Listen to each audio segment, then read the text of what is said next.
Hello, friends. I'm Dana Bristol-Smith with Leap to Success, and I'm so glad that you're here with us today for self-care in stressful times. So just saying that feels stressful, so I invite you to take a deep breath with me. And I'm really glad that you're here with us today. Our topic today is giving kindness. And in challenging times, it's really hard to sometimes think of kindness and think of how can we be kind to ourselves during this time when we feel like we have to do so much and we're not quite certain what to do. So giving kindness is something that we're going to look at, and we're going to look at how we communicate that internally with ourselves and how we communicate that out in the world. I'd like to take a moment and introduce my co-host, Kelley Grimes, and have Kelley say hello and welcome. Thank you so much, Dana, and I am so thrilled to be here again for this self-care in stressful times and to teach more tools to be kind and compassionate to ourselves and allow that to shine out in the world. Thank you, Kelley. We have a special musical guest that we're going to bring on at the end, so make sure that you really give yourself this full 30 minutes, because not only are you going to have a breathing practice meditation coming up, you'll learn some tools from Kelley, but then you'll get to hear the beautiful harp music and song from our guest, Marsha Jehn. So let's get started. Go ahead and be comfortable where you're sitting, wherever that is right now, and feel your feet on the ground. Feel your feet flat, touching the floor, and really feel that sense of support that's beneath you. Now I'd like you to bring your awareness up your body and feel your legs. Feel the chair that's supporting you. Feel the support that your back is receiving, and see if you can sit up straight and really feel the energy from your torso all the way up your spine to the top of your head. And now I'd like you to take 3 deep breaths. And as you take these breaths, I want you to imagine that you're breathing in from the bottom of your feet all the way up to the top of your head. And as you release it, you're releasing it down and out through the bottoms of your feet. So let's do this together now. So take that beautiful deep breath in from the bottom of your feet, all the way up to the top of your head. And then go ahead and release it. And if you're somewhere where you can make a sound releasing your breath, go ahead and do that. What I find is that's just a great way to let go of stress and really unwind. So again, taking that deep breath in from the bottom of your feet, all the way up to the top of your head, and releasing with sound. And again, taking that nice deep breath in, all the way from the bottom of your feet, up to the top of your head, and then release. Great. I'd like you to notice now if there's anywhere in particular where you're feeling tension in your body. Anywhere at all. And maybe your whole body's feeling tense. But maybe it's in your shoulders, in your neck, in your back, lower back for a lot of people. And on this next breath in, I'd like you to breathe directly into that tension and into that tight spot. So let's go ahead and do this together. So deep breath into that tight spot, to that tension, and then release it. Go ahead and do that again, into that tight spot, into that tension. Deep breath in, and go ahead and release it. On this next breath in, I want you to imagine that there is some space around that tight spot. And on this breath in, I want you to breathe into the space that is around it. And we'll go ahead and do that twice. So deep breath in, into that space around that tight spot, and release it. And go ahead and do that 2 more times.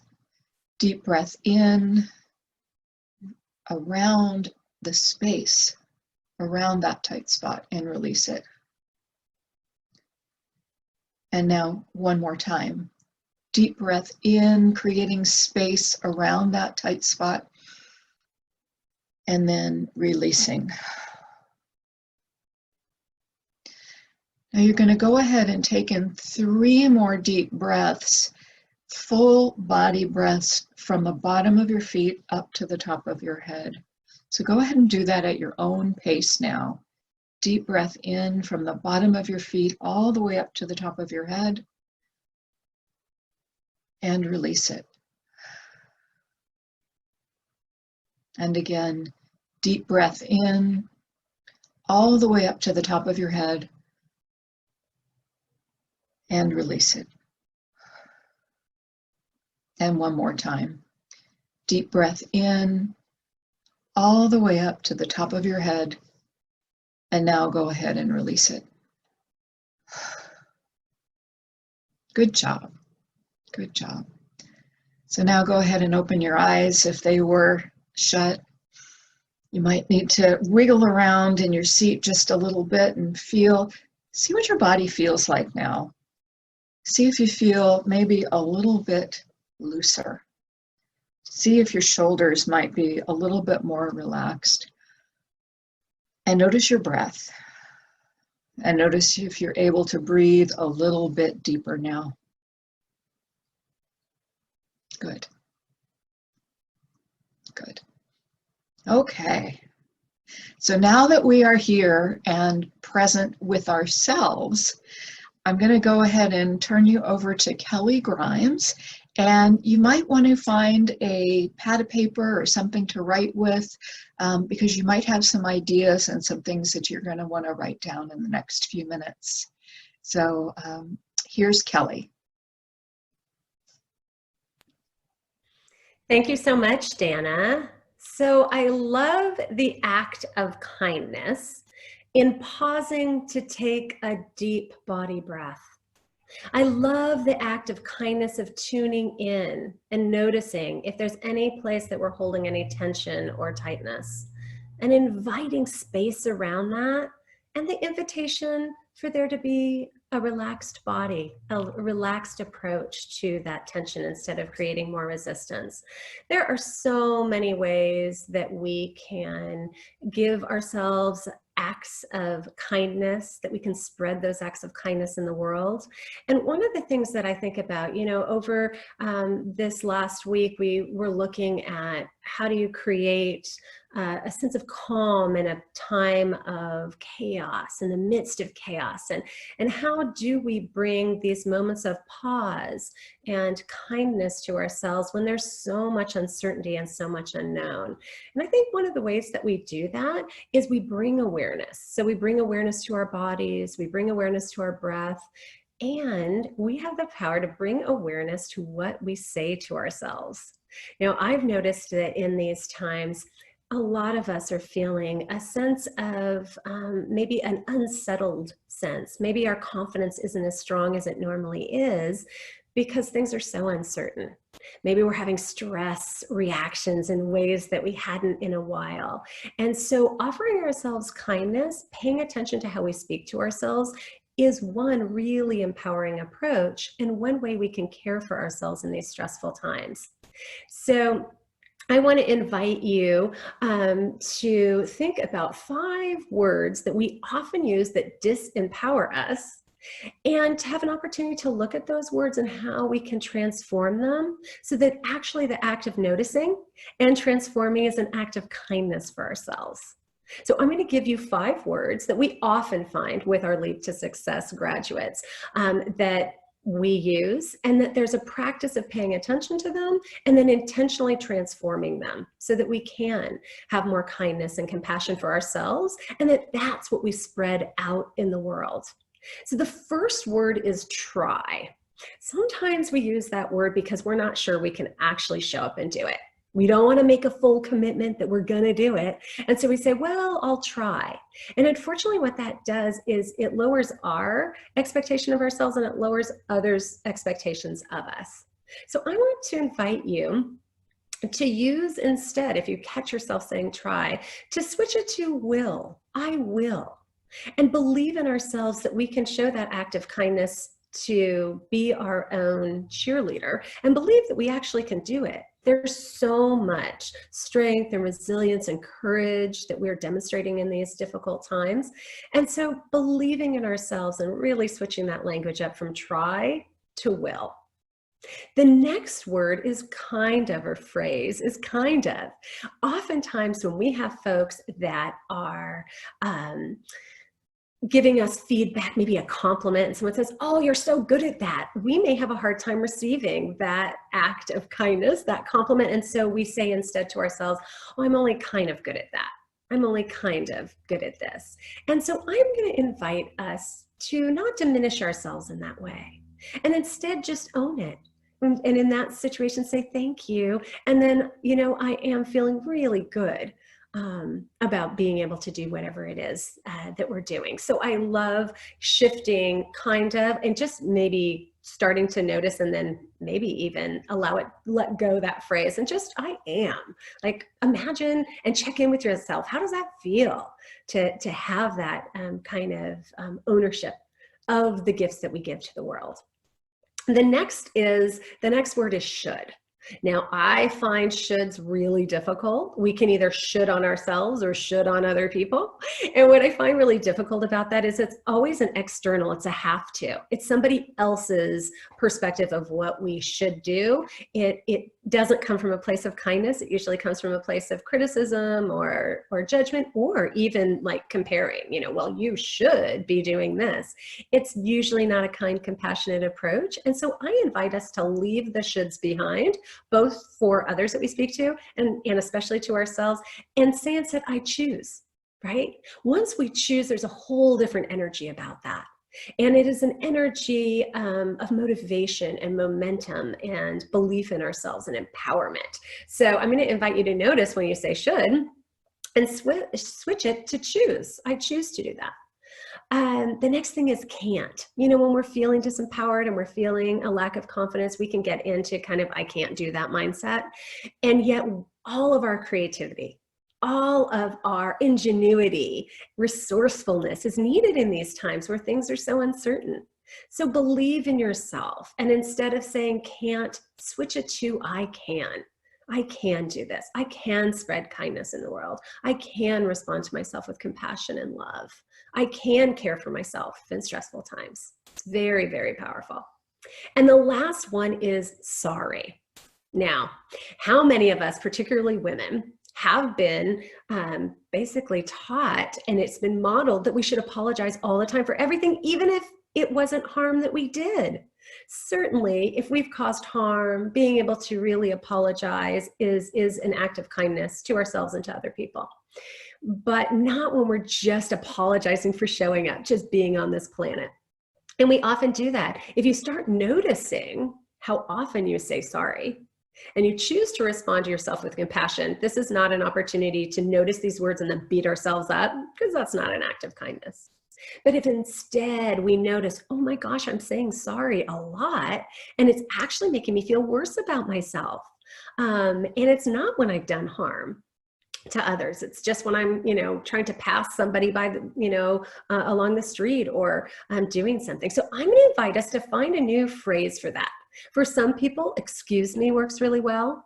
If you're trying to get someone's attention, instead of saying, sorry, say, oh, excuse me, I need whatever it is that you need. So notice those times and notice what would feel more powerful. Sometimes we apologize because we have a strong emotion. What might it be like, instead of apologizing, to say, you know what, give me a minute. I need a minute, and then I'd love to come back and have a conversation with you about that. So those 5 words, try, kind of, should, can't, and sorry, are disempowering words. Alyssa's put them in the chat. And I wonder for you, what is one of those words you say that you could transform this week as an act of love and kindness for yourself? I would love to hear what some of those words are and be able to share that with the group. I will, can, choose to be here now with myself and you. That's beautiful. Thank you so much for that offering. And really starting to integrate those kind, empowering words, because the fact is that the words that we use matter. They matter more and more because they matter with how we are. Someone else is going to notice when they say sorry and transform that. That's very powerful. Notice the shoulds. Notice the shoulds that you do for yourself and the shoulds that you give to others, because even if they're intended with kindness, they're usually not received as an act of kindness. Another person said they're going to work on not apologizing, not saying sorry unnecessarily. And so for all of that, we are deeply, deeply grateful to continue to find tools together. I know when I see other people modeling those, it gives me permission to do those. So I thank you all for that so much. I want to share a beautiful quote to end my segment. And this quote's from Barbara Angeles, and it is, "Love and kindness are never wasted. They always make a difference. They always bless the one who receives them, and they bless you, the giver." And I have a little heart with a little stone with a heart on it that I received as just such a sweet blessing on a hike one day that someone gave me, and they said, "You're awesome," and gave me this little heart. And what I love is I just slip it in my pocket as a touchstone and a reminder to be kind to myself, and then to take that kindness and spread it out in the world. So I thank you so much and your acts of kindness for being here with us today. And I hand it back to Dana. Thank you, Kelley. That was beautiful. How we speak to ourselves is so incredibly important. But often when we speak to ourselves, we hear this voice inside. And it's that voice that tells us perhaps that we're not good enough, that we're not smart enough. Somebody just wrote into the column here that she hears the voice saying, "Oh, you're an idiot, you can't do that." So that voice is called our inner critic. And for many of us, we've carried that voice with us and those words with us, those disempowering words, for a very long time. And those words stop us from taking action. They hold us back. Initially, that inner critic voice could have come from a parent, could have come from somebody that was looking out for us, for our safety, for our well-being. And we internalized that voice to where we continue to hear it. And rather than helping us, it can really hold us back.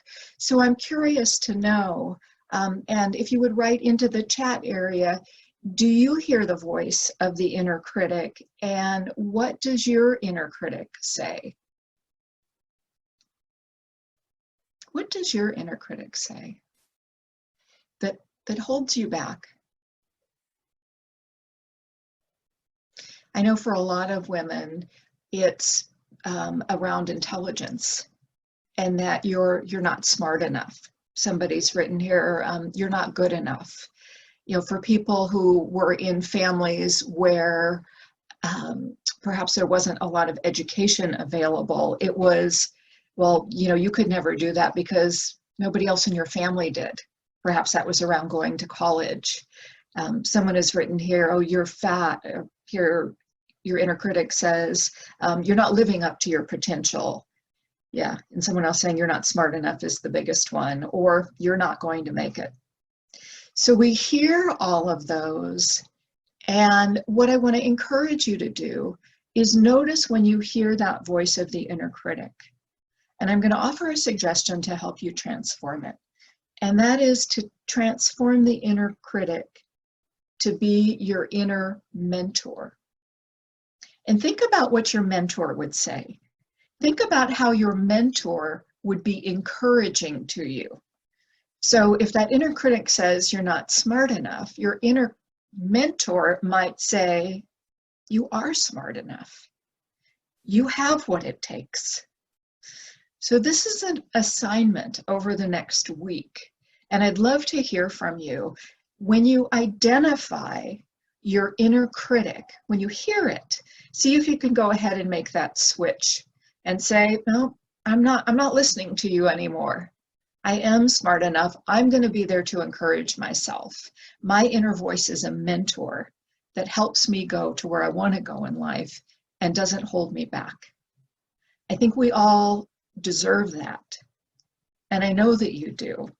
And I know that by listening to your inner mentor, it'll help you build the confidence so that you can move forward and you can take action. You can show yourself kindness and others as well. So I look forward to hearing from you. And if you'd like to send me an email during the week, my email is Dana, D-A-N-A, at leap2success.org. And I'd love to hear how you're able to work with this idea of having an inner mentor. What that will allow you to do, I think, is breathe easier, have a sense of kindness, and also give yourself grace.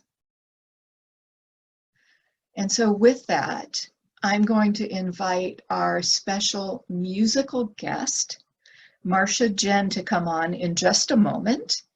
And Marsha has written a beautiful song that's called Amazing Grace Flowing Down, and she's going to perform it for us on her harp. So I'm going to encourage you to take these words into your heart and give yourself the grace that you deserve. So please welcome my dear friend, Marsha Jehn. Thank you.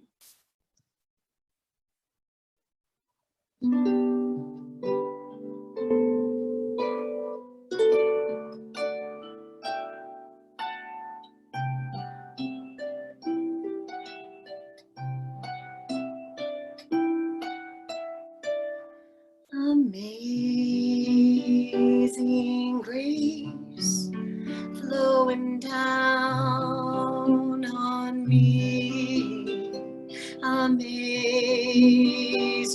grace flowing down.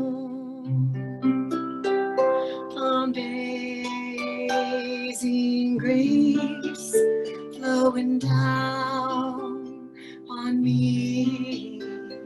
Amazing grace flowing down. When I open my heart and mind and let love flow, amazing grace fills my life. When I open my heart and mind and let love flow, amazing grace fills my life.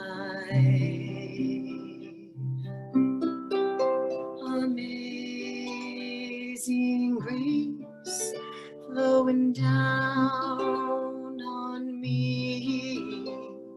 Amazing grace flowing down. Amazing grace flowing down on me. Amazing grace flowing down. When I open my heart and mind and let love flow, amazing grace fills my life. When I open my heart and mind and let love flow, amazing grace fills my life.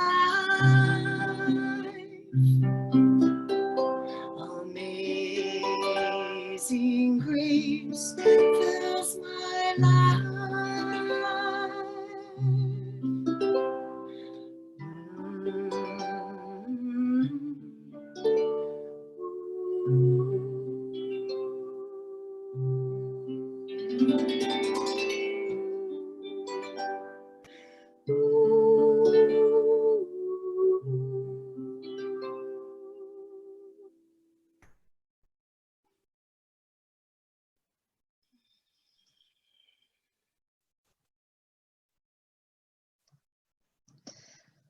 Oh, thank you, Marsha, for your beautiful gift and for that grace that we can feel flowing down on us.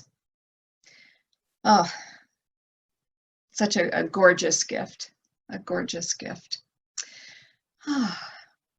This idea of giving kindness, I want to extend it, and I want to ask you, everybody who's on this webinar with us today, what acts of kindness have you been seeing in your community?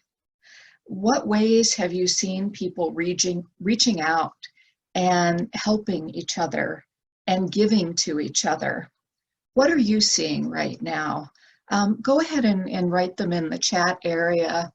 And then I'm going to tell you about a really amazing gift that you can be part of right now to help families across the country in need that doesn't cost anything other than an act of kindness. I see that someone's just written in donating funds to local businesses. I know there are people right now who are purchasing gift cards from restaurants so they can continue to support the restaurants that they love so that people can continue working. I see love notes on mailboxes from residents to mail carriers. Oh, that's wonderful. Donating food for pets. And someone has just said, our church put together an impromptu birthday parade for twins who were turning 12. That's beautiful. There are so many things that are happening in our community. And here's an opportunity for all of us to take part. Our supporting organization to Leap to Success is called Stand Together Foundation. And they have just created a campaign called Give Kindness. And all you need to do is share these acts of kindness online in your social media. Share a photo along with a little story of what was the act of kindness. And by doing that, and as long as you use the hashtag #GiveTogetherNow, Stand Together Foundation will donate $500 to a family that's in need, that's impacted by COVID-19 across the country. They have received a donation from an individual of $2.5 million to elevate kindness across the country. So again, the way that you can participate in that, and it doesn't cost you anything at all, is to just on your social media on Facebook, Twitter, or Instagram, and you can do this every day if you want, as you give acts of kindness, go ahead and write them down. Take a photo of the act of kindness, or even do a video, a short video, and post it. And use that hashtag, #GiveTogetherNow, and $500 is going to be donated. This is an extraordinary act of generosity and kindness that's happening right now in our country, and you can be part of it. You can be part of helping families in need. And just to let you know, Leap to Success was able to make these gifts from Stand Together here in our community as well. And it's just an incredible blessing. So as we close today, I want you to go ahead and put your hand on your heart and feel that grace that Marsha sang about, and feel that sense of gratitude for safety, for love, for kindness, and for being part of a community that cares and is making a difference, because I know that each one of you are making a tremendous difference in our community right now. And I am grateful that we have this opportunity to be together. If you would like to share this webinar on giving kindness, please go to our YouTube channel, which is Leap to Success. And this will also be posted on our Leap to Success website within the next 24 hours. And that's leaptosuccess.org. Thank you for spending this time with us. And I look forward to being together again next Tuesday at noon for self-care in stressful times. And thank you, Kelley. Thank you, Marsha. And thank you, Alyssa, for providing our technical support. Goodbye, friends.